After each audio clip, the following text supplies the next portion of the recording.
बोललो होतो ना कळण मध्ये दीपक गलंगी आला तर राडे होणार म्हणजे होणार, पोरं नाही ऐकणार.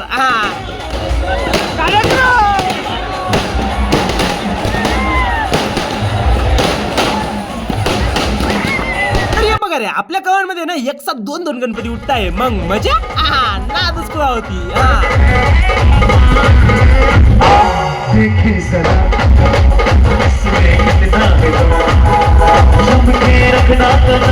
आणि घाबरू नका, तुमचा भाऊ आहे ना दोघी बँड संगीत कव्हर करणारे, म्हणजे सर्व बँड दाखवेल तुम्हाला.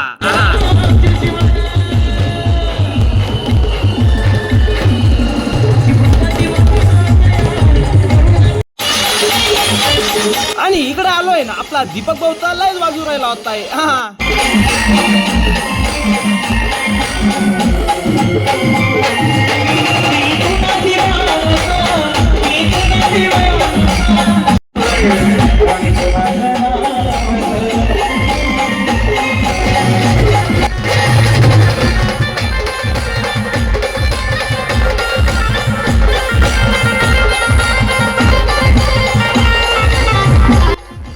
मग ही बाकीची मजा आहे ना टाकतो पुढच्या ब्लॉग मध्ये, म्हणून फॉलो करून घ्या. Bye bye.